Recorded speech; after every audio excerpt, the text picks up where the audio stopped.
हाँ जी, spring board की online class में आपका एक बार फिर स्वागत है।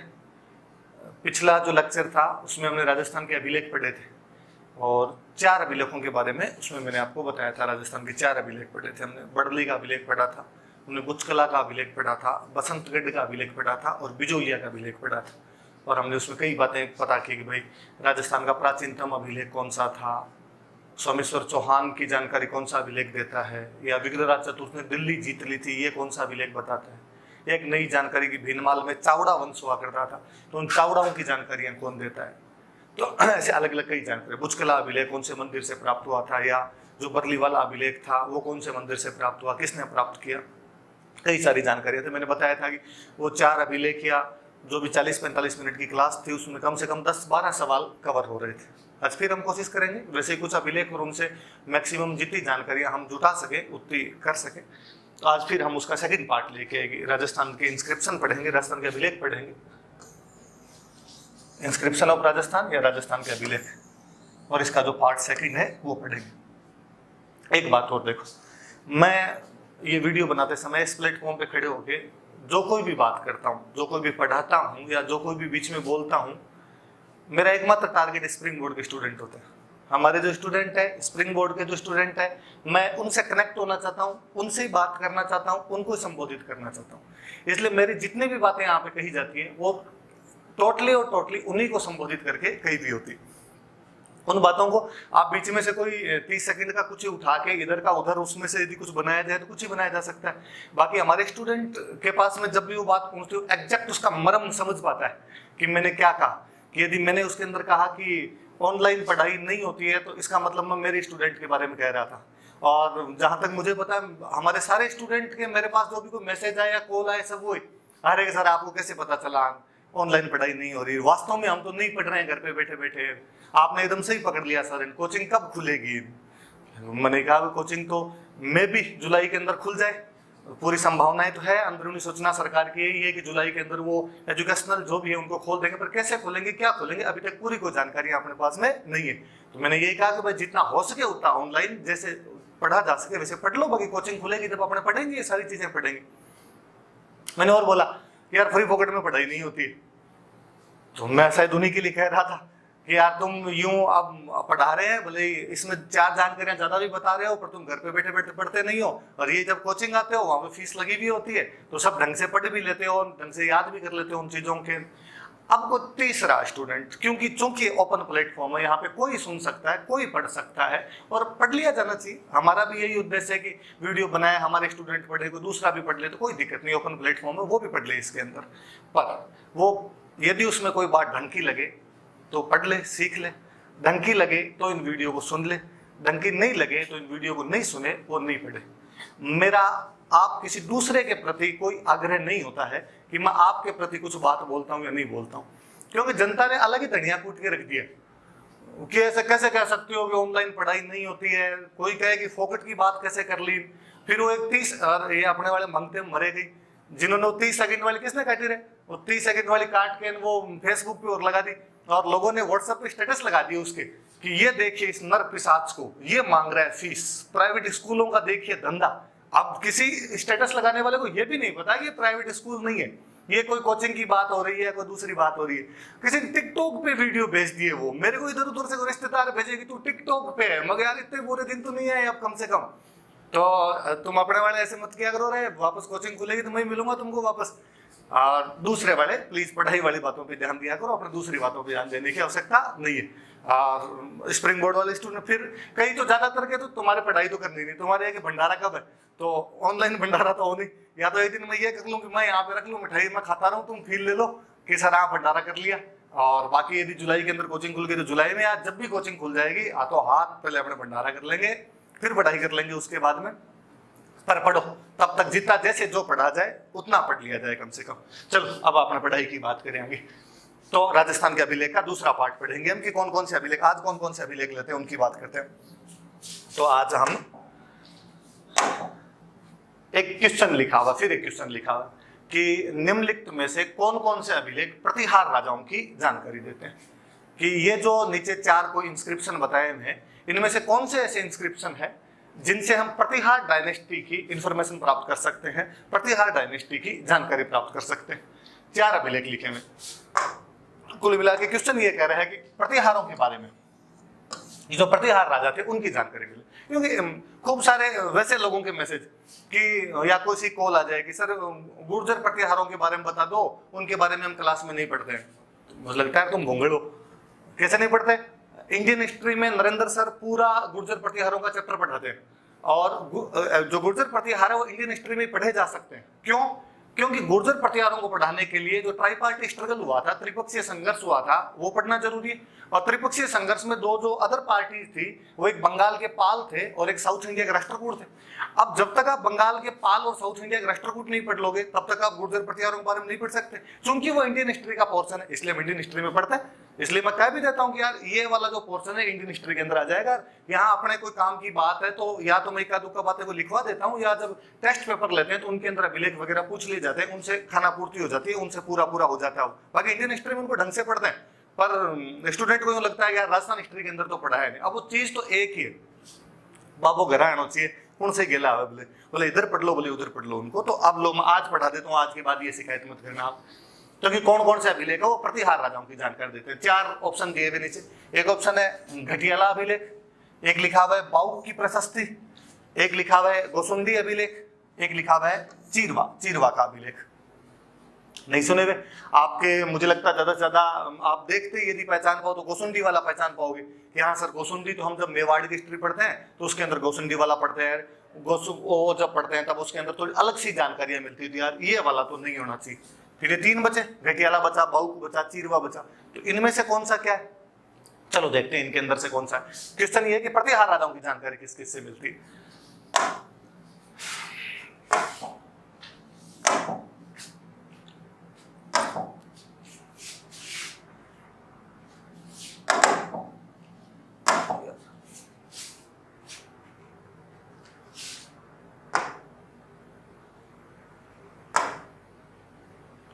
ये 2 अभिलेख, इसमें नहीं आ रहा, ये कुछ और आना चाहिए था। कौन कौन से अभिलेख है? ये 2 मैं चलो बता देता हूं आपको। ये 2 अभिलेख है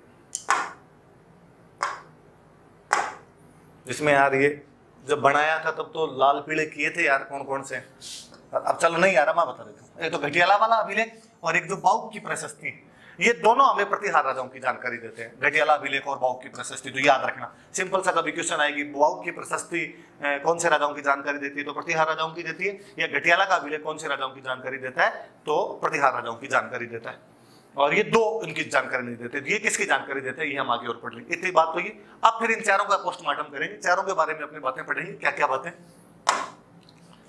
इनकी चारों की बातें। पहले घटियाला वाले की बात लिखी हुई है। तो एक तो लिखा हुआ कि घटियाला वाला अभिलेख कब का है? तो घटियाला वाला अभिलेख 861 ईस्वी का, 861 ईस्वी का अभिलेख। अभी हमने पढ़ा कि प्रतिहारों की जानकारी देते हैं। इसने लिखा है कि एक प्रतिहार राजा हुआ कुक्कुक, इस कुक्कुक द्वारा ये अभिलेख स्थापित करवाए गए। सुनना आप एक बात, कहां पे स्थापित करवाए गए? तो घटियाला जोधपुर के अंदर एक गांव पड़ता है, वहां पर ये स्थापित करवाए गए थे। एक पुराना जैन मंदिर है, ऐसा कहा जाता है कि जैन मंदिर कुक्कुक नहीं बनवाया था। एक जैन टेम्पल है, एक जैन मंदिर है, पुराना मंदिर है, कालांतर में मंदिर टूट गया, जीर्णोद्धार वगैरह किसी ने करवाया नहीं। और जब वो जैनों वाला मंदिर टूट गया तो किसी ने उसके अंदर लाके माता जी की मूर्ति रख दी, देवी की मूर्ति रख दी और देवी पूजा करने लगे। इसलिए आजकल तो उस जैन मंदिर का नाम ही है माता की साड़, माता जी की साड़ कर दो या माता की साड़ कर दो, माता की साड़ बन गया, माता जी की साड़ बन गया। और ये अड़ा है भाई, अड़ा। एक दिन मैंने कभी पहले भी किसी एक वीडियो के अंदर बताया था कि राजस्थानी में वो अड़े का आपने प्रयोग कर लेते हैं तो साड़। और पश्चिमी राजस्थान वाले सारे समझ जाओगे आप, साड़ मतलब बड़ा कमरा, अपने तो जो मास्टर बेडरूम होता है उसको घरों के अंदर साड़ कहा जाता है। ये अड़ा अड़ा है। ये जैसे अपने देखो, आप कभी नहीं बोलते ऐसे कि मेरे दोस्त का नाम कालू है, आप कहोगे कालू है। आप कभी नहीं कहते हमारे घर के आगे गली है, गली। आप कभी नहीं कहते कि मेरे रास्ते में नाली पड़ती है, हम कहेंगे नाली। तो वो जो अड़े अड़े वाली जो ध्वनि निकलती है, और मुझे लगता है ये अपने पश्चिमी राजस्थान वाले लोग ही बोल पाते हैं और कोई तो इसको बोल भी नहीं पाता है। ये मुझे एक बहुत अच्छा सा किस्सा याद है। इससे पहले वो एक बात बताऊं कि हमारे बीकानेर में एक राजा हुए गंगा सिंह। तो गंगा सिंह जी के टाइम में जब नौकरियां वगैरह देने की बात है कि यार नौकरियों पे किसको लिया जाए किसको नहीं लिया जाए, तो अब तो क्या है कि अपना मूल निवास प्रमाण पत्र बन जाता है, डोमिसाइल बन जाता है। तो जो राजस्थान के निवासी है उनको नौकरियां दे दी जाए या उनको वरीयता दे दी जाए। तो गंगा सिंह जी भी ऐसा चाहते थे कि यार पश्चिमी राजस्थान के लोगों को थोड़ी नौकरियां ज्यादा मिले, जबकि सिस्टम ये हो रहा था कि अपने बाहर के लोग आके नौकरियां ज्यादा कर रहे थे। जयपुर साइड वाले थोड़े पढ़ लिख गए थे, ये आ जाते, या यूपी साइड के लोग आके अपने यहाँ पे नौकरियां कर लेते। तो गंगा सिंह ने बीकानेर में एक ठिकाना पड़ता था महाजन, जो महाजन का ठाकुर था उसको कहा कि तेरी ये ड्यूटी, तू पता लगाएगा कि आदमी अपना इधर का होना चाहिए, आदमी बाहर का नहीं होना चाहिए, फिर उसको नौकरी मिलनी चाहिए। उसने कहा ठीक। अब पता कैसे लगाएगा? उस समय कोई आरपीएससी यूपीएससी तो होती नहीं थी, तो वो बड़ा ही मस्त मौला टाइप का आदमी था, और वो जब भी उसके पास कोई नौकरी के लिए आता तो उसको एक वाक्य लिख के देता। वो कहता कि इसको पढ़ के बता क्या है।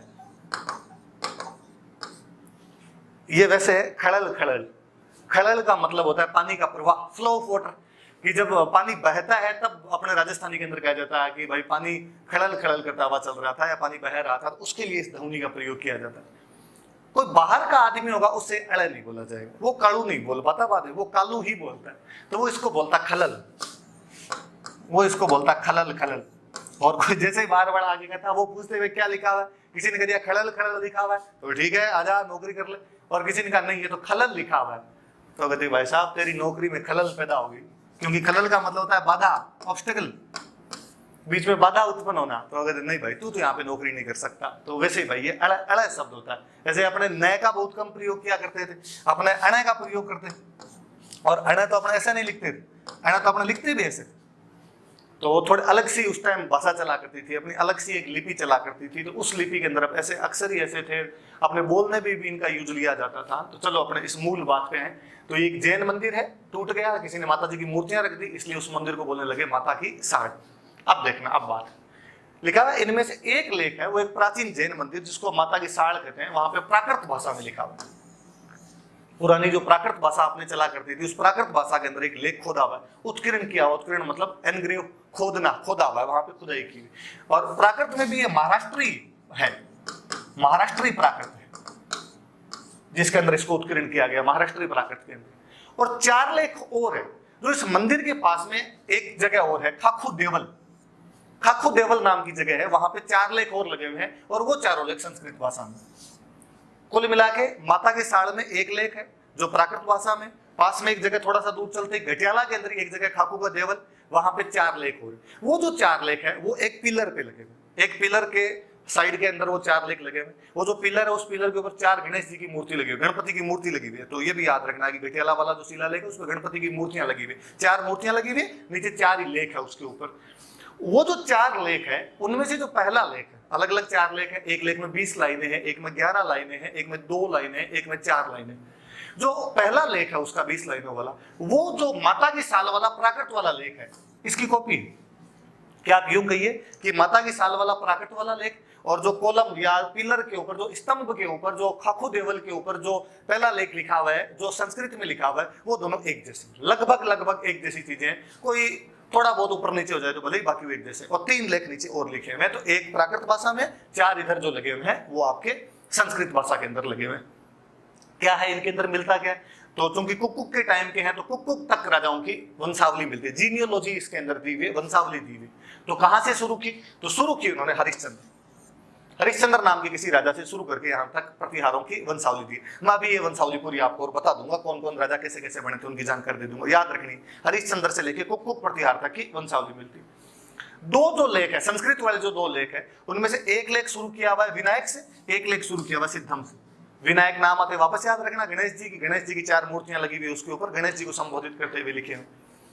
क्या पता चलता है? कुक की जानकारी मिलती है कि कुक का कहां का प्रभाव क्षेत्र था, तो उसका प्रभाव क्षेत्र बताया है कि गुर्जर देश, गुजरात, गुर्जर देश कहा हुआ है गुजरात को, यहाँ पर उसका प्रभाव क्षेत्र था।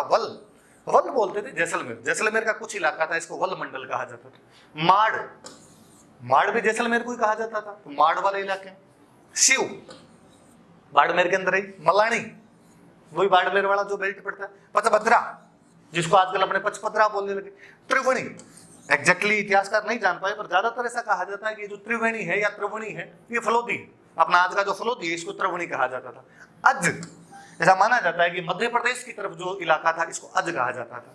और ये अभिलेख ये कहता है कि इन सब जगह पे उसकी चलती थी, उसकी लोकप्रियता थी, उसकी पॉपुलैरिटी कहाँ कहाँ थी, उसको लोग कहाँ कहाँ मानते थे, तो गुजरात, वल, माड़, सीव, मलानी, पचबदरा, त्रिवेणी आदि क्षेत्रों में उसकी लोकप्रियता का हमें पता चलता है। किसकी लोकप्रियता? कुक्कुक। कौन सा अभिलेख? घटियाला अभिलेख। फिर समझ लेना, जैन मंदिर टूट गया, माता की साड़ कहते हैं आजकल, वहां पर एक लेख महाराष्ट्रीय प्राकृत में, थोड़ा सा आगे चलते ही खाकू देवल, वहां पे एक स्तंभ पे 4 साइड में 4 लेख, उसके 4 गणपति की मूर्तियां लगी हुई, वो संस्कृत में, संस्कृत वाला पहला और प्राकृत वाला जो लेख है वो दोनों एक जैसे लेख है।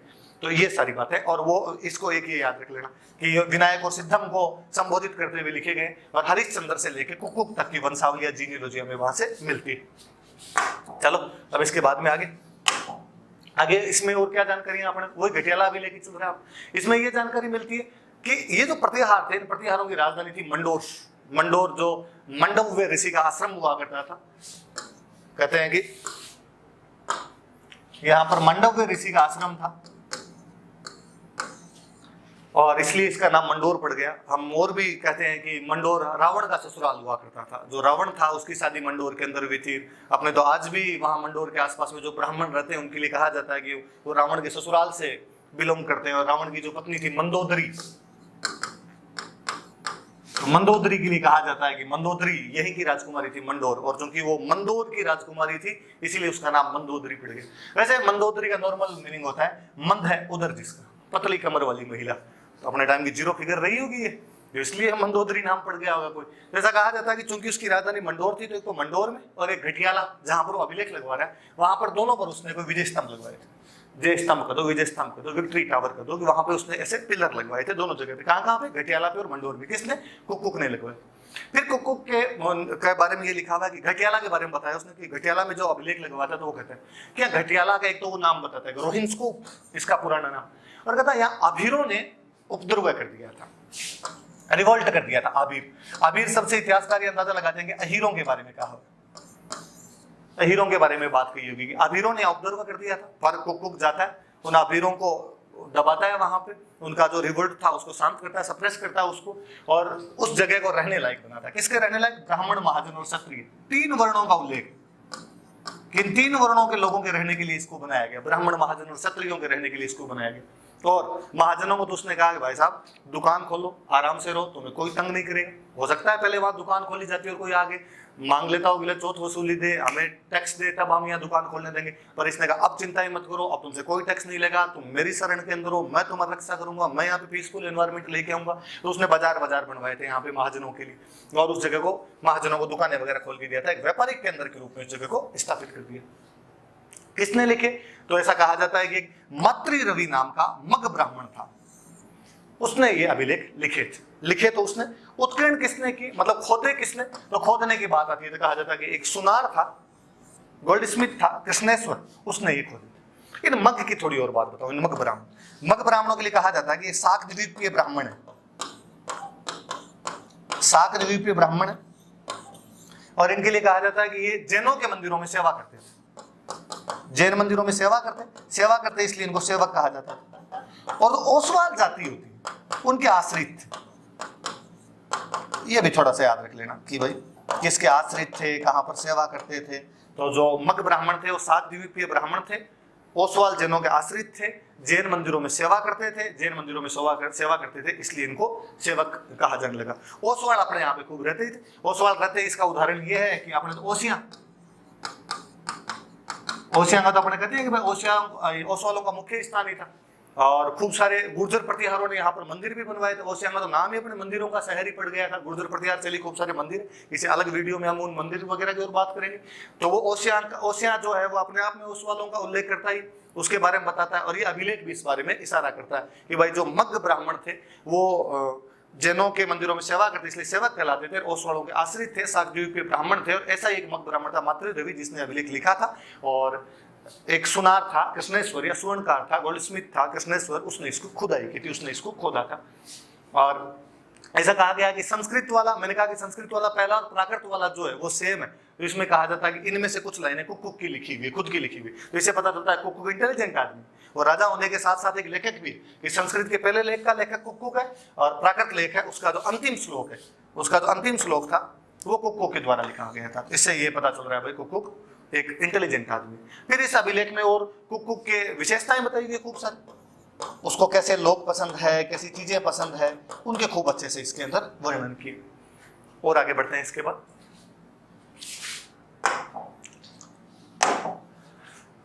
वो तो हो गया अपना घटियाला अभिलेख। घटियाला अभिलेख याद रह जाना चाहिए। मैं अभी हरिश्चंद्र से लेके और कुक तक की आपको वंशावली वगैरह और बता दूंगा। अभी जो बातें बताई होती याद रखेंगे। कुल मिला के मोटी मोटी सी बातें वो है कि घटियाला में एक तो माता की देवल और माता की साल और खाकू देवल में एक उधर चार इधर, यह प्राकृत का वो संस्कृत के आधीरों का उपद्रव दबाया था, रोहिंस कूप कहते थे, ब्राह्मणों महाजनों क्षत्रियों के रहने लायक बनाया था, व्यापारिक केंद्र के रूप में स्थापित किया था। मंडोर और घटियाला के अंदर उसने जय स्तंभ स्थापित करवाए थे। कौन कौन सी जगह पे उसकी चलती थी, उसने खुद भी श्लोक लिखे थे। इसका मतलब एक इंटेलिजेंट आदमी था। ये हमें कुक के बारे में पता चलता है। फिर एक बाउक प्रशस्ति मिली। ये कुक का भाई था, बाउक जो था, और कुक से पहले ये राजा बना था। तो 837 ईस्वी की बाउक प्रशस्ति मिली। मैंने कहा कि मंडोर इनकी राजधानी थी, तो ये मंडोर के किसी विष्णु मंदिर में लगाई गई थी। बाद में मंदिर टूट गया तो जोधपुर शहर के परकोटे में लाके किसी ने लगा दी थी। तो बाद में जब ये मिली थी तो उस रैम्पार्ट में मिली थी, उस परकोटे के अंदर ये मिली थी, जोधपुर शहर के परकोटे के अंदर मिली। सेम वंशावली बताती है, जीनियोलॉजी बताने का एक अच्छा साधन है। और ऐसा कहा जाता है कि यदि आपको प्रतिहारों की, प्रारंभिक प्रतिहारों की और वंशावली पता करनी हो तो आप बाउक वाली प्रशस्ति, या इसको मंडोर का अभिलेख भी कहते हैं, मंडोर का अभिलेख और घटियाला का अभिलेख, उनको मिला के पढ़ लीजिए तो शुरुआती जो प्रतिहार थे उनकी आपको ढंग से सारी जानकारी हो जाएगी। और ये प्रशस्ति राजा बाउक ने खुदवाई थी। और क्या जानकारी मिलती है? विष्णु भगवान की और शिव भगवान की पूजा की जानकारी मिलती है। मंदिर में लगी हुई है तो पूजा वगैरह की जानकारी मिल गई।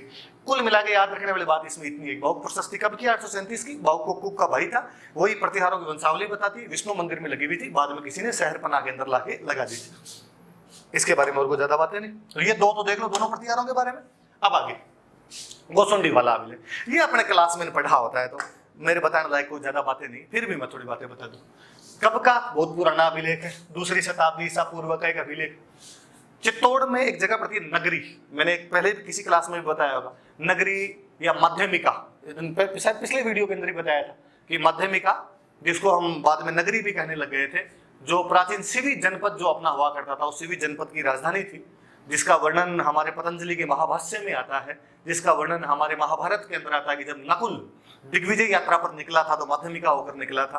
पतंजलि का महाभाष्य बताता है कि जब यूनानियों ने आक्रमण करने शुरू किए थे तो वो माध्यमिका तक पहुंच गए थे। तो माध्यमिका के बारे में खूब सारी कई जानकारियां मिलती है अपने को। तो वो जो नगरी या माध्यमिका है उसके पास में गोसुंडी नाम की जगह है, और वहां गोसुंडी से हमें एक अभिलेख मिला। बहुत पुराना अभिलेख हो गया, 2री शताब्दी ईसा पूर्व का अभिलेख हो गया। संस्कृत भाषा में और ब्राह्मी लिपि के अंदर लिखा हुआ एक अभिलेख मिला, संस्कृत भाषा और ब्राह्मी लिपि के अनुसार। यह अभिलेख कहता है कि कोई गज वंश का राजा था, सर्वतात, जो पाराशरी का पुत्र था। गज वंश का राजा था, सर्वतात नाम था, पाराशरी का पुत्र था, और उसने अश्वमेध यज्ञ का आयोजन करवाया था। अश्वमेध यज्ञ आप सारा जानते हो, घोड़ा छोड़ देते, घोड़ा छोड़ के यज्ञ करवाया जाए, तो अश्वमेध यज्ञ का आयोजन करवाया। तो अब जब भी कोई यज्ञ वगैरह कराया तो उससे पहले कोई भगवान की पूजा पाठ तो करनी पड़े, तो उसने भगवान की पूजा की। कौन से भगवान की पूजा की? तो कृष्ण बलराम, संकर्षण और वासुदेव। संकर्षण बलराम है और वासुदेव है वो कृष्ण है। इनकी उसने पूजा की। और पूजा ही नहीं की, पूजा के लिए पहले तो उसने एक शिला रखवाई, बाटा रखवाया जी, और उसके चारों तरफ 4 दीवारी का निर्माण और करवाया था। उसके चारों तरफ फोर्टिफिकेशन करवाया गया था, 4 दीवारी बनवाई गई थी उस पूजा गृह की उसने। तो दोनों चीजें, ये बलराम कृष्ण के लिए शिला लगवाई गई थी, पत्थर रखवाया गया था वहां पर। और ये अपने प्राचीन परंपरा है। आप गांव के अपने सारे मंदिर देख लेना, आज भी कोई भोमियोसा महाराज, पितरजी महाराज, झुंझार जी महाराज के जितने भी मंदिर है वो सब भाटे रखे हुए। पुराना कोई भाटा रखा होगा, भाटे में लिखा होगा जय गोगा जी महाराज, जय तेजा जी महाराज, और उनकी पूजा करते हैं। मूर्तियां पहले होती नहीं थी जी, मूर्तियां थोड़ी कम थी, ऐसे ही आपको मंदिर वगैरह मिलते। और गोगा जी के मंदिर तो अपने कहते हैं कि जटा जटा खेजड़ी बटा बटा गोगो। तो जब खेजड़ी के नीचे गोगो जी के मंदिर बना दिए तो इतनी मूर्तियां कहां से लाएंगे? तो फिर अपने पत्थर रख के पूजा कर लिया करते थे। और अपने तो आरपीसी क्वेश्चन ही पूछ लेती है, एक तो वो उन्होंने पैटर्न से ही बना लिया कि कौन सा एक देवता का मंदिर है जिसमें मूर्ति की पूजा नहीं होती, ईंटों की पूजा की जाती है। तो हम पढ़ते हैं भाई देवनारायण जी महाराज का जो मंदिर है उनमें ईंटों की पूजा की जाती है, पर ऐसा नहीं है। अब वो आरपीसी क्वेश्चन है, ज्यादातर मंदिर वैसे दिखे, क्वेश्चन पूछ लिया, हिट हो गया। पहले अपने ज्यादातर मंदिरों में ईंटें मिल जाया करती थी, उनकी पूजा किया करते थे। तो वैसा ही यहाँ पर पूछा है, और उसके चारों तरफ उसने 4 दीवारी बनवाई थी। अब क्या जानकारी है?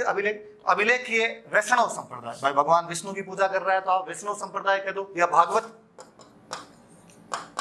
वासुदेव भगवान कृष्ण विष्णु के अवतार, तो आप भागवत कह दो या वैष्णव कह दो। उससे संबंधित ये सबसे प्राचीनतम, सबसे ओल्डेस्ट इंस्क्रिप्शन राजस्थान का, जो कि हमें वैष्णव रिलीजन की जानकारी देता है, वो अपना गोसुंडी अभिलेख है। मुझे याद है ये फैक्चुअल में तो खूब बार पूछा हुआ ही है, और आपके 2016 वाले मेंस के अंदर शायद ये क्वेश्चन था कि गोसुंडी अभिलेख के बारे में आप क्या जानते हो, या राजस्थान में वैष्णव धर्म की जानकारी देने वाला प्राचीनतम अभिलेख कौन सा है, तो वो गोसुंडी वाला अभिलेख है। खूब पुराना हो गया भाई, देख लो, दूसरी शताब्दी ईसा पूर्व का अभिलेख है, तो याद रखना। डी.आर. भंडारकर ने बाद में इसको पढ़ा था, और सबसे पहले वही पढ़ के, हालांकि अपने जो कवि राजा श्यामल दास जी ने, श्यामल दास जी इसके बारे में बताते हैं, वो खोज करते हैं श्यामल दास जी, कवि राजा श्यामल दास जी, जिनकी बहुत फेमस किताब है वीर विनोद, याद रखें, मेवाड़ के बहुत बड़े राइटर हुए। और वीर विनोद केवल हमें मेवाड़ की जानकारी नहीं देती है, बल्कि पूरे राजस्थान के इतिहास की जानकारी देती है, तो वो इसके बारे में लिखते हैं। पर इसको पढ़ के ढंग से लिखने वाला कोई आदमी था, तो अपने डी.आर. भंडारकर महोदय जो थे, उन्होंने इस अभिलेख के बारे में लिखा। अब कई जगह जब गोसुंडी अभिलेख पढ़ोगे तो एक नाम और मिल जाता है, हाथीबाड़ा अभिलेख। यहाँ पे वैसे 2-3 अभिलेख मिले, और भी कई अभिलेख, पर ये गोसुंडी वाला थोड़ा सा यूं, ये वैष्णव धर्म वाला मुख्य अभिलेख, हाथीबाड़ा अभिलेख भी कहा जाता है। कहते हैं कि अकबर ने जब चित्तौड़ पर आक्रमण किया था, तो उसने अपने हाथियों के रहने के लिए यहाँ पर एक बाड़ा बनवाया था। हाथियों के रहने के लिए बाड़ा बनवाया, इसलिए नाम पड़ गया था हाथीबाड़ा यहाँ पर। और चूंकि प्राचीन जो नगरी या माध्यमिका थी उसके अवशेष थे, तो उसको यहाँ पे पत्थर वत्थर और मिल गए थे, तो उसने यहाँ पे बाड़ा बनवा लिया था। और फिर चित्तौड़ के किले पे प्रकाश डालने के लिए उसने यहाँ पर एक लाइट हाउस और बनाया था, प्रकाश स्तंभ, एक पिलर खड़ा किया था। अपने लोकल भाषा में तो उसको बोलते थे उब दीवड़। दीवड़ मतलब दिया होता है, यहाँ पे उब मतलब उबा खड़ा है, तो उब दीवड़ भी कहा जाता था। अकबर ने यहाँ गोसुंडी में वो हाथीबाड़ा भी बनवाया था, तो फिर हाथीबाड़ा अभिलेख भी बोलने लगे कई लोग, उसी जगह पे वो बन गया था, और प्रकाश स्तंभ भी यहाँ पर लगवाया। तो गोसुंडी जब नाम आता है, फिर अपने दिमाग में एक बात हो रही है कि गोसुंडी के बारे में, कि एक रायमल हुआ था, राजा हुआ था मेवाड़ का, जो संगा के पिताजी थे, महाराणा संग्राम सिंह जो थे, उनके जो पिताजी थे रायमल जी, उनकी एक रानी थी श्रृंगार देवी, और श्रृंगार देवी ने यहां पर एक बावड़ी बनवाई थी, तो उसका अभिलेख भी यहां पर लगा हुआ है। ये 1504 का अभिलेख है, और महेश्वर ने इसे लिखा है, तो ये भी याद रख लेना, ये थोड़ा ज्यादा याद रखना कि गोसुंडी बावड़ी वाला अभिलेख कब का है, तो 1504 का है। बावड़ी मतलब स्टेप वेल, ऐसा कुआं जिसमें नीचे उतरने के लिए सीढ़ियां बनी हुई, वाव कहते हैं, बावड़ी कहते हैं, वापी जिसको कहते हैं, स्टेप वेल जिसको हम कहते हैं। रायमल की रानी श्रृंगार देवी ने इसको बनवाया। तो रायमल का इसमें खूब अच्छा सा वर्णन है, किस प्रकार रायमल ने मालवा के राजाओं को हराया था, उसका इसमें वर्णन लिखा हुआ। श्रृंगार देवी जोधपुर वाला जो राजा था जोधा, उसकी पुत्री थी, तो इसने अपने पापा जोधा और अपने दादाजी रणमल, उन दोनों का बहुत अच्छा सा वर्णन किया। और इसने रणमल के बारे में लिखा है कि भाई वो शत्रुओं का दमन करने वाले थे। जोधा जी के बारे में लिखा है कि वो पठानों तथा पारसियों को हराने वाले थे। तो अपने बाप दादा की तारीफ है, अपने पति की भी तारीफें की, और कहते हैं कि ये जो गोसुंडी वाली बावड़ी है, इसके पत्थर भी यहीं से उठा के लाए थे। गोसुंडी वाला अभिलेख, हाथीबाड़ा अभिलेख वाली जो ये जगह थी, यहाँ पे पुराने को पत्थर पड़े थे, वहां से उठा के लाए थे, यहाँ बावड़ी के अंदर लगवाए थे। तो गोसुंडी अभिलेख की खूब सारी बातें मैंने बता दी, याद रख लेंगे। ये जो ऊपर हम अभिलेख ही पढ़ रहे थे, गजवंश के सर्वतात लगवाए, हालांकि इस पे इतिहासकारों में खूब सारे इश्यू है, और कई इतिहासकार कहते हैं भाई गजवंश कौन सा वंश है, या गजवंशी है, या किसी राजा का नाम है, या सर्वतात क्या है, क्योंकि तात का मतलब पिता भी होता है, क्या कहा है उसने एग्जैक्टली। कई इतिहासकार ऐसा भी कहते हैं कि ये कण्व है, शुंग के बाद में जो अपने कण्व वंश आया था, हो सकता है उनसे संबंधित लेख हो। ये डिस्प्यूटेड चीज है, आपने जाना नहीं उसके अंदर। आपने याद रखने वाली इतनी बातें, राजस्थान में वैष्णव धर्म की जानकारी देने वाला ओल्डेस्ट इंस्क्रिप्शन है, संकर्षण वासुदेव की पूजा का उल्लेख करता है, और अश्वमेध यज्ञ के बारे में बताता है। इसकी इसने जानकारी दी। डी.आर. भंडारकर महोदय ने बाद में पढ़ा था, श्यामल दास जी भी इसका वर्णन करके गए थे, जिनकी किताब है वीर विनोद। अकबर ने हाथीबाड़ा बनवाया था, प्रकाश स्तंभ या उब दीवड़ बनवाई थी यहाँ पे। गोसुंडी में एक बावड़ी है जो श्रृंगार देवी ने बनवाई, जो रायमल की रानी थी, जोधा की पुत्री थी। आप क्लास में जो पढ़े आप सबको याद होगा, आपने जो आंवड़ बावड़ वाली संधि है उसके अंदर ये शर्त लिखी हुई कि उसमें बाद में लिखा आपने कि रायमल की शादी श्रृंगार देवी के साथ में की गई थी, और श्रृंगार देवी ने गोसुंडी में बावड़ी का निर्माण करवाया था। वो सारी बातें तो आपको ढंग से वो समझ में भी आ जाए। वैष्णव या भागवत एक ही चीज होती। चीरवा का अभिलेख खूब, ये बहुत बाद का हो गया, देख लो भाई, ये आ गया आपके 1273 का, जो सबसे पहले गोसुंडी वाला, फिर बाउक वाली प्रशस्ति, फिर घटियाला वाले, और उसके बाद में आ गया चीरवा। उदयपुर के चीरवा गांव के अंदर मंदिर के अंदर लगा, विष्णु और शिव भगवान के मंदिर बने हुए, वहां पर मंदिरों के अंदर लगा, संस्कृत भाषा में और नागरी लिखे। किसी क्वेश्चन के ऑप्शन थे, ये संस्कृत भाषा के अंदर लिखा होता था, हाँ भाई संस्कृत और नागरी के अंदर है।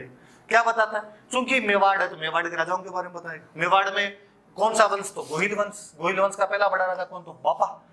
उसके वंशजों के बारे में बताएगा। उसके वंशज कौन कौन, तो पद्म सिंह, जत्र सिंह, तेज सिंह और समर सिंह की जानकारी देता है। अंतिम नाम समर सिंह का लिखा हुआ है, इसका मतलब ये समर सिंह के टाइम का अभिलेख है। समर सिंह के समय में अभिलेख। समर सिंह वही जो अपने पद्मिनी के जो पति पड़ते रतन सिंह, और रतन सिंह के जो पिताजी थे समर सिंह, मैं क्लास में बताता हूँ, जिसने अलाउद्दीन खिलजी से गुजरात जाते समय टोल टैक्स ले लिया था, वही अपना वो समर सिंह है। तो इस समर सिंह के टाइम का चीरवा अभिलेख लगा हुआ है। क्या जानकारी देता है? इन राजाओं की जानकारियां देगा। इनमें जेतर सिंह की जानकारियां थोड़ी ज्यादा दी हुई, जेतर सिंह की तारीखें थोड़ी ज्यादा की हुई। जेतर सिंह वही जो अपने इल्तुतमिश को भूताला के युद्ध में हराकर वापस भगा देता है, तो उसके बारे में बताया। फिर तेज सिंह की खूब सारी जानकारियां मिल जाती है इसके अंदर। तो इन सब राजाओं की जानकारी, और इनको मारुत के समान बताया गया कि प्रलय मारुत तूफान के समान वो राजा हुए थे, उनकी जानकारियां मिलती। याद रखने वाली सबसे बात, इसमें तलारक्स नाम के एक प्रशासनिक पद का वर्णन है, एक एडमिनिस्ट्रेटिव पोस्ट बताई हुई है, और उस पोस्ट का नाम है तलारक्स। तलारक्स नाम की एक एडमिनिस्ट्रेटिव पोस्ट है जो तातेड़ जाति के लोगों के पास में वाक़ थी। तातेड़ जाति के जो लोग थे उनके पास में थी, वंश परंपरा से उनके पास में थी। अब बात आई तातेड़ कौन होता है, सॉरी तलारक्स क्या होता है?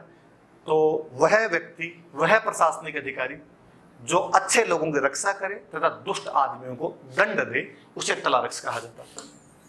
अच्छे आदमियों की तो रक्षा करे और जो दुष्ट है उनको दंड दे। कुल मिला के कानून व्यवस्था सुस्थापित करने वाले लोग थे। या ज्यादा अच्छे शब्दों में कहूं तो मध्यकाल में जिनको हम कोतवाल के नाम से जानते थे, वो ये तलारक्स थे मेवाड़ के अंदर। कहाँ के तलारक्सों के बारे में जिक्र है? चित्तौड़ और नागदा, सॉरी चित्तौड़ और ये चीरवा, बाद में चीरवा के अंदर ये चीरवा वाले नागदा चले गए थे, तो चित्तौड़ और नागदा में जो तलारक्स थे उनका वर्णन है। और ऐसा वर्णन है कि किसी एक तलारक्स को पद्म सिंह के टाइम में तलारक्स आया था, योगराज नाम का तलारक्स था, और उसको चीरवा का गांव मिल गया था, और उसने यहाँ पे एक शिव जी का मंदिर बनवाया था, एक देवी का मंदिर बनवाया था। उसके जो पिताजी थे उद्धरण, उन्होंने यहाँ पे विष्णु भगवान का मंदिर बनवाया था। फिर उनके आगे जो वंशज आए उन्होंने उन मंदिरों का पुनर्निर्माण वगैरह करवाया था। तो उनके यहाँ पे जानकारियां मिल जाती है। तो एक तो तलारक्स के ध्यान रखना भाई, तलारक्स काम क्या करते थे? कानून व्यवस्था की सैनिक सेवा भी दिया करते थे। ऐसे कई वर्णन है कि इनके परिवार का कोई एक व्यक्ति था और वो भूताला के युद्ध में शहीद हुआ था। एक व्यक्ति था वो बाद में अर्थुणा में परमारों के खिलाफ लड़ता हुआ मारा गया था। एक व्यक्ति था वो कोटड़ा में त्रिभुवन के खिलाफ लड़ता हुआ मारा गया था। और जो त्रिभुवन के खिलाफ लड़ता हुआ मारा गया था उसका नाम था बालक। तो उस बालक के साथ में उसकी जो पत्नी थी वो सती थी।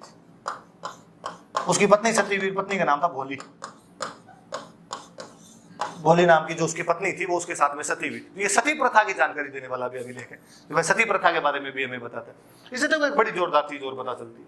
तातेड़ जैन होते हैं, जैन बाणीय थे, और इनका एक व्यक्ति लड़ता हुआ मारा गया। इससे एक तो पता चलता है कि वो लोग उस समय सैनिक सेवा के अंदर जाया करते थे। जैसा कि आगे हम और पढ़ते हैं कि महान व्यक्ति भामाशाह जो कालांतर में प्रताप के साथ में हल्दी घाटी के युद्ध के अंदर लड़ते हैं, तो कि भाई जैन भी युद्धों के अंदर भाग ले रहे हैं। और बड़ी बात, जो पत्नी है वो सती हो रही है। बड़ा अजीब सा लगता है हमेशा ही जब किताबों के अंदर शुरुआत से पढ़ते थे कि सती प्रथा बंगाल के ब्राह्मणों तथा राजस्थान के राजपूतों में पाई जाती थी। उस लाइन को पढ़ते ही याद करते उस लाइन को, हो सकता है इनके अंदर ये ज्यादा रही हो, पर जब मैं बाद में राजस्थान पढ़ता हूँ, जब सती माताओं के मंदिर पढ़ते हैं या जब लोक देवियों के मंदिर पढ़ते हैं, तब की सती माता का सबसे फेमस मंदिर कौन सा? कि झुंझुनू की रानी सती का मंदिर। वो कौन थे? तो वो अग्रवाल जाति की एक महिला थे। और तो अलवर की नारायणी माता का मंदिर, नारायणी माता जी कौन थे? तो वो नई जाति की महिला थे। और नागौर में रानाबाई का मंदिर, हरनावा गांव का रानाबाई का मंदिर। तो रानाबाई कौन थे? तो रानाबाई जाट जाति की महिला थी। हम यहाँ पे पढ़ रहे हैं कि बालक की पत्नी सती, उसके भोली उसके साथ में सती हुई थी। और ये कौन? तो तातेड़ जाति के लोग हैं। फिर वो ऊपर वाला कंसेप्ट तो गलत हो जाता है पूरी तरीके से। इसका मतलब अलग अलग जाति समाज का कोई ठप्पा नहीं लगा हुआ था। कई महिलाएं जो हुआ करती थी वो उस समय से कोई सती हो जाया करती होगी, तो उनके यहाँ पर अपने को वर्णन वगैरह देखने को मिल जाते। कई चीजें बड़ी कॉन्ट्राडिक्टरी सी हो जाती है उस पढ़ने में, जब उसको प्रैक्टिकली बात के अंदर जब देखते हैं तो वो सती प्रथा की जानकारी। अब चूंकि मैंने बताया जैन, तो जैनों में जो चैत्रगत संप्रदाय है उसके आचार्यों की जानकारी मिलती है। कौन कौन से आचार्य हुए? तो खूब सारे आचार्यों की जानकारी मिलती है। अब आचार्य मतलब मार्ट साहब तो मतलब शिक्षा व्यवस्था, एजुकेशन सिस्टम के बारे में पता चलता है कि साहब एजुकेशन सिस्टम क्या था, कैसा। मेवाड़ वाले एकलिंग जी को ज्यादा मानते थे। एकलिंग जी का नागदा में मुख्य मंदिर बना हुआ है। नागदा वाला संप्रदाय कौन सा? पशुपत संप्रदाय। तो इसका यहाँ पर जिक्र मिल जाता है। इस पशुपत संप्रदाय शिव राशि के बारे में जिक्र मिल जाता है आपने। इसकी रचना किसने की? फिर देख लो जैन का नाम रत्न प्रभु सूर्य, और कहते हैं चित्तौड़ बैठे हुए लिख दिया था इसको। रत्न प्रभु सूर्य ने लिखा था, चित्तौड़ बैठे हुए लिख दिया। लिखा किसने? तो पार्श्वचंद्र। मतलब आप ये मान लो कि कंपोज करने वाले रत्न प्रभु सूरी, और राइटर कौन थे? तो पार्श्वचंद्र राइटर थे। एनग्रेवर कौन था इसका? तो कैली सिंह नाम का आदमी था। और फिट किसने किया? आर्किटेक्ट कौन था? तो देलन था। देलन याद रखना, मुझे याद है किसी एक एग्जाम के अंदर इस देलन के बारे में था। तो देलन जो था उसका आर्किटेक्ट था। ये अपने चिरवा वाला अभिलेख है, खूब सारी बात बता देता है। तो कुल मिला के चिरवा वाला अभिलेख है, ये मेवाड़ के गोहिल वंश के बारे में अपने को जानकारी दे देता है। जो अपना गोसुंडी वाला अभिलेख है वो उसके अंदर आपके वैष्णव धर्म की जानकारी दे देता है। घटियाला वाला और बाउक वाले जो अभिलेख है वो आपको प्रतिहारों के बारे में जानकारी दे देते हैं। तो ये 4 चीजें आपकी। सफेद पेज आ जाएगा, व्हाइट पेज आ जाएगा, इस पे लाओ देखिए कैसे आएगा। तो अब अपने वो पढ़ लेते हैं। मैंने बताया था आपको प्रतिहारों की वंशावली बता दूंगा, तो मैं थोड़ी सी उसकी जानकारी भी ले लो। 1-2 क्वेश्चन वहां से बने हुए हैं तो वो थोड़ा आ जाएगा। तो ये लास्ट में चिरवा वाला था, चिरवा वाले में राजाओं के नाम और थोड़े इसमें भी वंशावली एक तरीके से देख लो। पद्म सिंह, जैतर सिंह, तेज सिंह, समर सिंह, इनकी वंशावली है। क्योंकि समर सिंह लास्ट है तो इसके टाइम का अभिलेख है, तो ये थोड़ी जानकारी है। बाकी सीधी बातें लिखी हुई संस्कृत भाषा में, नागरी लिपि में, ये वंशावली है। तो तेज ये तेज सिंह नहीं, थोड़ा ध्यान रखना, ये जैतर सिंह गलती से लिख दिया गया। जो जैतर सिंह है उसको इसके समान बताया। भोताला के युद्ध वाला जैतर सिंह है, मैं अभी बोला भी था भोताला के।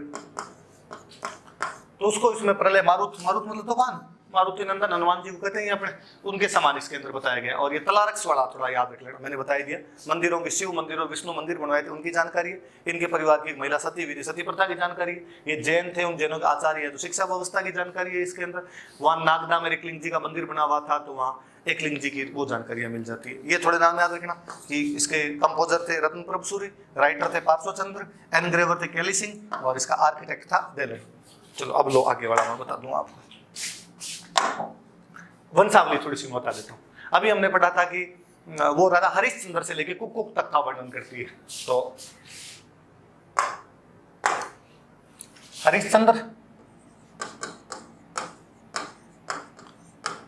से शुरू होती। इस हरिश्चंद्र का एक नाम और दिया हुआ है, हरिश्चंद्र का नाम दिया हुआ है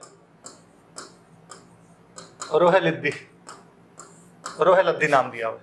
और इस हरिश्चंद्र के बारे में कहा हुआ है कि ये बड़ा इंटेलिजेंट आदमी था, इसको वेद भी आते थे और शास्त्र भी आते थे, ज्ञानी आदमी नाम लिख दिया। विप्र, ज्ञानी के लिए कहते थे। विप्र का मतलब एक ब्राह्मण भी होता है, इसलिए अपने इतिहासकार कहीं कहते हैं हरिश्चंद्र ब्राह्मण था, इसलिए वो आ जाता है कि भाई प्रतिहारों की जो उत्पत्ति थी वो ब्राह्मणों से भी थी, तो यहीं से उठाया हुआ। पर चूंकि इंटेलिजेंट आदमी के लिए ब्राह्मण शब्द का इस्तेमाल कर लिया जाता था, वेद शास्त्रों में ज्ञाता राजा हुआ करते थे, तो राजा जनक को जानते हैं जो क्षत्रिय होते हुए भी इतने इंटेलिजेंट हुए थे, तो वैसे ही हरिश्चंद्र को ही रहा होगा। फिर आगे ये जानकारी है कि हरिश्चंद्र की 2 कोई रानियां थी। एक कोई ब्राह्मण रानी थी, उसका कोई उल्लेख नहीं, केवल इतना है कि एक ब्राह्मण रानी थी इसके, और एक के बारे में लिखा एक इसकी क्षत्रिय रानी थी, और उसके बाकायदा नाम दिया हुआ, उसका नाम भद्रा था। फिर बताया हुआ है कि इससे जो बच्चे हुए वो तो ब्राह्मण प्रतिहार हो गए, और इससे जो बच्चे हुए वो क्षत्रिय प्रतिहार हो गए। दोनों का अलग अलग और लिखा। इसका मतलब वैसे प्रतिहार का नॉर्मल मीनिंग होता है द्वारपाल। बाहुक वाली प्रशस्ति है उसके अंदर लिखा हुआ है कि हम लक्ष्मण के वंशज है, ये बताते हैं। और जिस प्रकार जो लक्ष्मण जी थे वो भगवान राम के दरवाजे के बाहर खड़े रहते थे, उनकी बॉडीगार्ड हुआ करते थे, उसी प्रकार हम द्वारपाल है, उनके हम वंशज है, हम रक्षक हैं, रक्षा करने वाले हैं, हम प्रतिहार हैं। तो द्वारपाल कर दो, प्रतिहार कर दो, तो दोनों ये ब्राह्मण प्रतिहार हुए और क्षत्रिय प्रतिहार। बड़ा जोरदार से लिखा हुआ है। क्षत्रिय रानी भद्रा से जो पुत्र हुए उन्हें क्षत्रिय प्रतिहार कहा गया तथा वे शराब पिया करते थे।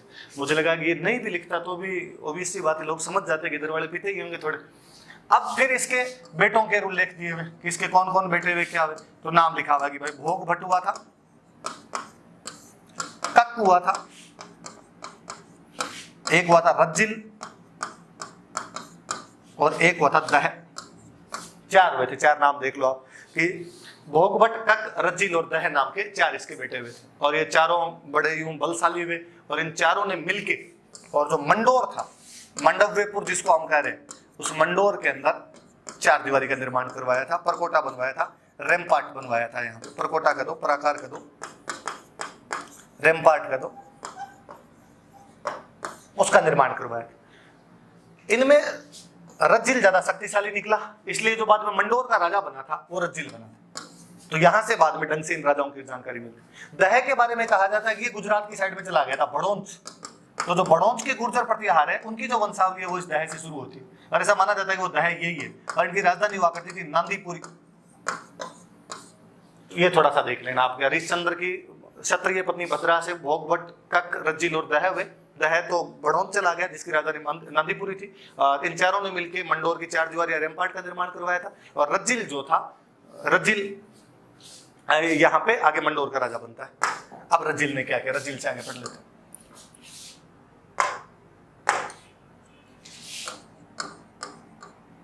रज्जिल राजा बना। रज्जिल के बाद में एक राजा बना नरभट्ट।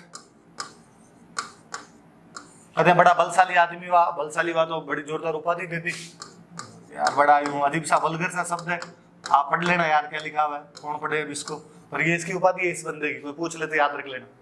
फिर नरभट्ट के बाद में बना नागभट्ट। और नागभट्ट के लिए कहते हैं ये और ही बलशाली आदमी था जो नागभट्ट हुआ था। और इसके लिए कहा जाता है कि ये अपनी राजधानी को मेड़ता ले गया था। ये याद रखना भाई, ये क्वेश्चन पूछा हुआ है कि कौन सा प्रतिहार राजा राजधानी को मंडोर से मेड़ता ले गया था, तो राजा नागभट्ट। पर कहते हैं मंडोर से मेड़ता एक तरीके से राजधानी अलग से शिफ्ट नहीं की थी। आप ये मानिए कि मेड़ता को एक दूसरा सेंटर बना दिया था, एक दूसरे सेंटर के रूप में इसने मेड़ता को स्थापित किया। अब आगे मेड़ता के बारे में ज्यादा जानकारियां नहीं। अब मेड़ता से वापस मंडोर कब आए, क्योंकि आगे वाले राजा फिर मंडोर राजधानी के अंदर रह रहे, कब आए कब नहीं आए इसके बारे में अपने पास में कोई ज्यादा जानकारियां नहीं। फिर ऐसा माना जाता है यही नागभट्ट बाद में भीनमाल चला गया था। और मैं पिछले लेक्चर में भी शायद बता रहा था कि भीनमाल में पहले चावड़ा वंश था, चावड़ों को हरा के बाद में यहाँ पे प्रतिहारों ने कब्जा कर लिया था। और भीनमाल से बाद में इनकी राजधानी चली गई थी जालोर। ये वाला इलाका जो है, ये वाला इलाका अपने गुजरात के टच करता था, इसको गुर्जरात्रा कहा करते थे, इसलिए वहां पे जाने के बाद इनके नाम के आगे गुर्जर प्रतिहार लगना शुरू होता है। बाउक वाली प्रशस्ति और घटियाला वाले शिलालेख के अंदर से कोई नाम नहीं आते। और फिर कहते हैं जालोर से ही बाद में ये चले गए थे उज्जैन। उज्जैन का दो या अवंती का दो। और कहते हैं वहीं से ये लोग चले गए थे कन्नौज।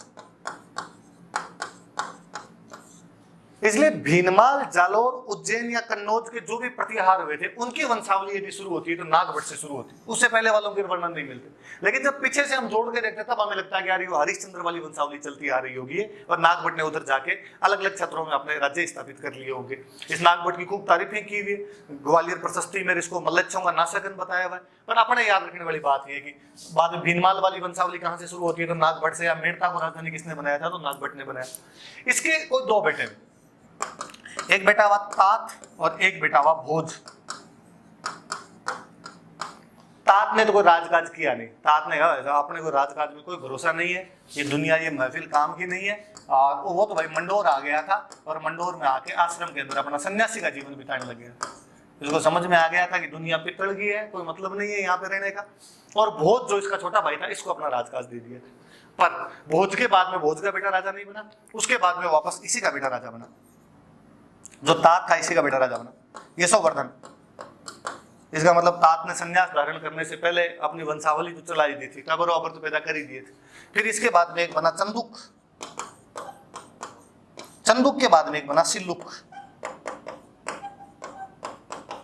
और सिल्लुक के लिए कहा जाता है ये बड़ा यूं शक्तिशाली राजा हुआ, और इसने इसके बारे में कहा जाता है कि इसने वल्ल मंडल के राजाओं को हरा दिया था। और लिखा हुआ हो रहा है कि वल्ल मंडल का राजा भाटी था, तो भट्टिक लिखा हुआ है, भट्टिक राजा को हराया, नहीं केवल हराया बल्कि उसका छत्र छीन लिया।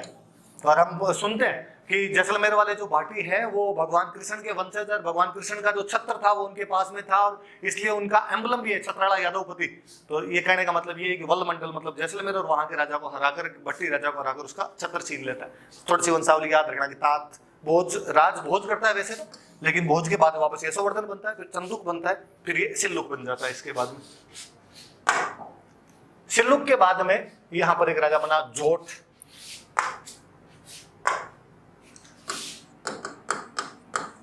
जोट नाम का राजा बना, वो कहते हैं उसने गंगा जी में जाके जल समाधि ले ली थी।